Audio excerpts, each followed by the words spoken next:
everybody. Hope you're ready to flex those brain muscles. Today we're going to solve some quadratic equations, this time by completing the square. So before we get into an example, let's look at this trinomial and let's factor it. So when we factor this, it's just a trinomial where a equals 1. So we're just going to look for two numbers that multiply together to be 9 and add together to be 6. In this case, it's positive 3 and positive 3. So this can actually be factored into x plus 3 times x plus 3. But wait a minute, isn't this just x plus 3 times itself? Can't I just write it as x plus 3 squared? So this is a special kind of trinomial, and we call it a perfect square trinomial. And that basically just means it can be factored into a binomial squared. That means it's a perfect square trinomial. So why do we care about this? Well, this is the idea we kind of use to complete the square. Is we take some trinomial, right, this for example, and we turn it into a perfect square trinomial, so we can rewrite it as a binomial squared, so we can take the square root of both sides and solve for our solutions for x. So that's the basic idea. Now we can go ahead and get into an example. Let me change color markers.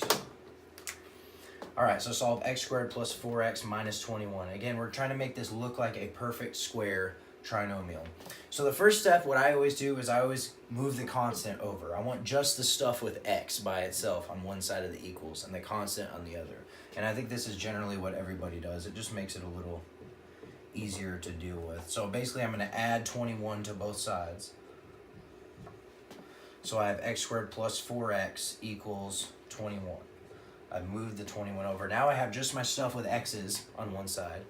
And now I'm in better shape to make this look like a perfect square trinomial.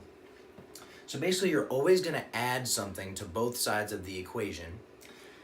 Because you see I have x squared plus 6x plus 9. There's a specific relationship between this b and this c. With perfect square trinomials, c is always equal to b over 2 squared. So if I have b over 2 squared here, if I have b over 2 squared here, then I can factor this because it's then a perfect square trinomial, and I can factor this as a binomial squared. So when you get to this point where you have the x's by itself equals and the constant on the other, you just add b over 2 squared to both sides. You take half of b, you square it, and you add it to both sides. That's how I remembered it. Half of b, square it, add it to both sides. So that's exactly what I'm going to do, and we're going to see how this works. I take half of b, so b over 2, that's 4 over 2 in the case of this example, squared, which equals 2 squared, which is 4. So I add 4 to both sides, plus 4, plus 4. Now let's just make sure this is a perfect square. I'm looking for two numbers that multiply together to be 4 and add together to be 4. 2 and 2, right? So this can be rewritten as x plus 2 squared. And this equals 21 plus 4, that's 25. Now I can take the square root of both sides, which we actually did this in our solving by taking the square root video. You can click up there. Basically, I take the square root of both sides. The only thing I have to remember is that I have to add a plus or a minus. You have to remember that. There are two solutions, plus or minus, right? So if I take the square root of both sides, maybe I should use a different color. Square root of both sides. Then I'm left with, and this is always plus or minus, remember? Then I'm left with what? Well, the square root and the squared cancel each other, so I'm left with x plus 2. And this equals plus or minus the square root of 25, that's plus or minus 5. So now what I have is I have two different equations. I have this first one where x plus 2 equals positive 5, and I have this second one where x plus 2 equals negative 5. So whenever you have that plus or minus, that's what it means. That means x plus 2 equals positive 5 or x plus 2 equals negative 5, and you have to solve for both. So I'm going to solve for x here. Subtract 2 from both sides. Minus 2, minus 2. Yeah, x equals 3. And on the bottom, I subtract 2 from both sides as well, and this time I get x equals negative 7. So this is the process with how you solve by completing the square. Alright, let's list out the steps for how to solve these. And the first step I actually forgot to mention in the last problem, but First, I need to make sure that my leading coefficient is 1. And if it's not 1, I need to divide both sides by whatever the leading coefficient is. But I need to make sure there's a 1 out in front. So that's technically the first step. In this case, it is, so we're good to go. Second step, what do? I get all the stuff with x on one side. So I'm going to go ahead and do that. I'm going to move this 13 over by adding 13 to both sides. Plus 13 plus 13.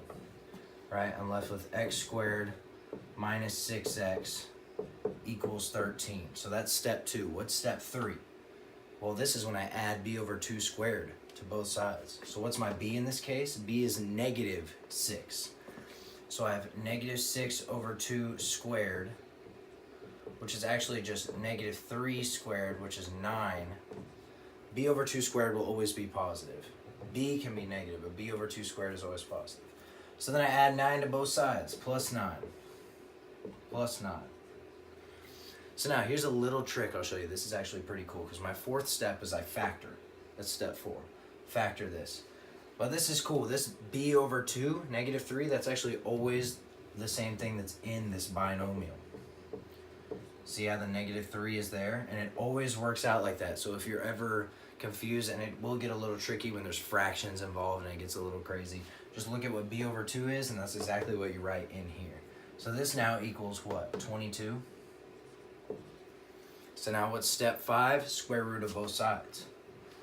And I guess this is technically the final step, so we should say square root and solve and simplify, that sort of thing.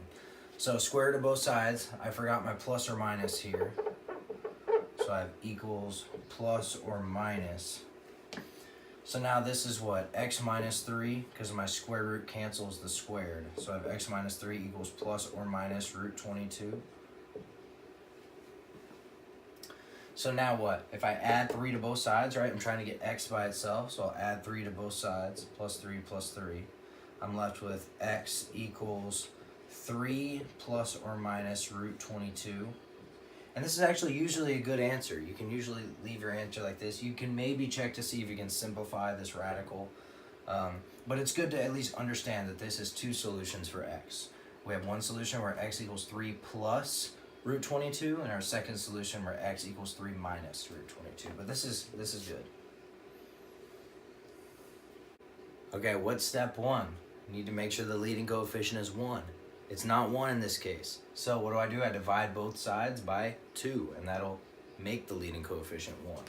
Right? So if it's not 1, I need to make it 1 before I can continue. So I divide both sides by 2. What am I left with? This divides each term. Remember, I have to divide every term by 2. So 2 over 2, that's just 1, which is exactly what I wanted, right? 3 over 2, x, right? 3 divided by 2, minus 1 divided by 2, 1/2, equals 0 divided by anything is still just 0, so that's just still 0 out here. So step 1 is complete. Now step 2, get all the stuff with x's by itself on one side. So I'm going to just add 1/2 plus 1/2 plus 1/2 to both sides. And that leaves me with what? X squared minus 3 over 2x equals 1/2. Because I canceled this 1/2 here. All right, step 3, is that where I'm at? Yeah. Step 3, add b over 2 squared to both sides. So what is b in this case? B is negative 3 over 2. So I have negative 3 over 2 over 2. That's my b over 2 squared. Negative 3 over 2 over 2 is negative 3/4. And another way to get that is you can write this is 2 over 1. You can flip the bottom fraction and multiply. That's how you divide 2 fractions. That's one way to think of it. So this is negative 3 over 4 squared.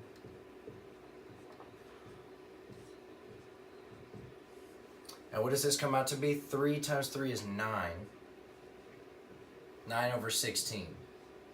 That's my b over 2 squared. So that's what I add to both sides is 9 over 16. Plus 9 over 16 plus 9 over 16. What step am I on? 4? Step 4? Factor. I need to factor this, and I can use that little trick, remember? b over 2 is what goes in here. X plus b over 2. What is my b over 2? Negative 3 over 4. X plus negative 3 over 4 squared. And that's when that trick comes in handy, because the fractions, it's hard to look at, I get it, and that trick, it works great. So this equals what? 1/2 plus 9/16. I need a common denominator. I need to combine these. My common denominator in this case is 16. I can rewrite 1/2 as 8/16. Basically, I'm multiplying 1/2 by 8/8.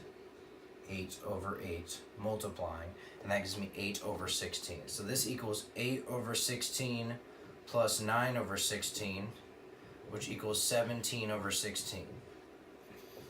So I have 17/16 here.